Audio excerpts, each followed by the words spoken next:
Tips para mapabilis ang inyong pag-apply. Isang upuan lang matatapos ng iyong application. So, kapag ito ay niready mo na kagad, in one sitting, pwede ka na mag-apply sa lahat ng mga countries na gusto mo. Applicable to sa USA at sa mga international schools worldwide.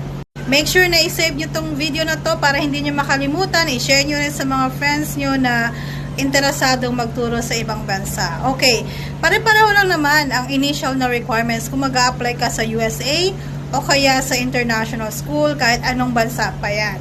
So, ihanda mo na ang scanned PDF, black and white ng mga documents na to. Huwag colored kasi usually may limit ang data pag nag-upload ka, mga 5 MB lang. So kapag i-colored mo pa yung mga documents mo, hindi siya magkakasya, hindi mo siya mai-upload. So again, initially ang kailangan mo lang ay mga scanned copies.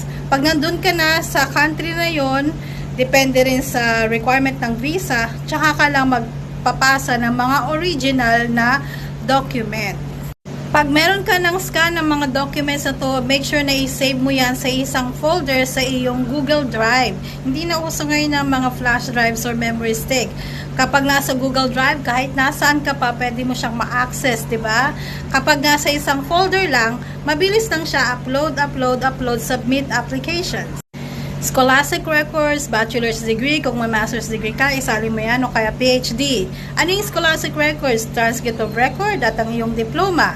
Siyempre, kailangan mo rin ng kopya ng iyong valid na passport, yung ID page. Kasali yung part na merong signature.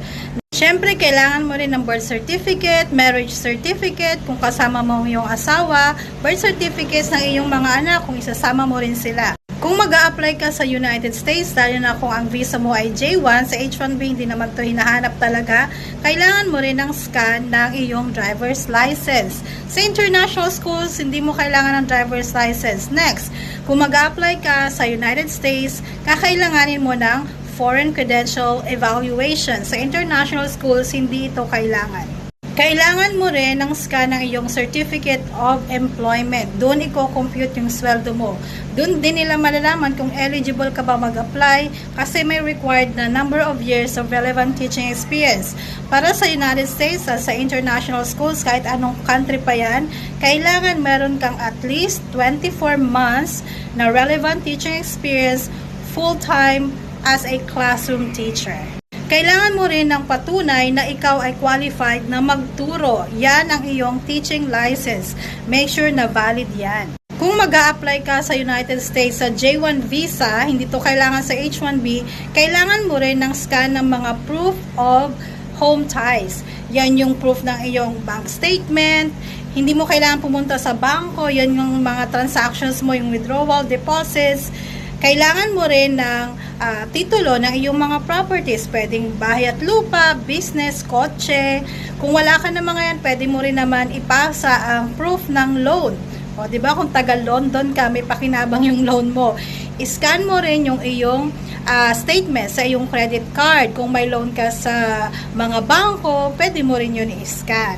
Kung meron ka ring insurance policy, scan mo rin yun, pwede mo siyang i-upload bilang proof of home ties. Again, para sa J1 lang yan sa United States. Lahat ng applications naman ay online, hindi mo kailangan ng placement agencies, huwag gagastos, huwag magpaloko sa mga scammers. Nakapagturo ako sa US at sa Russia nang wala akong placement agencies. So, good luck! Make sure you follow my page if you're not already following and subscribe to my YouTube channel for detailed videos about the same topic.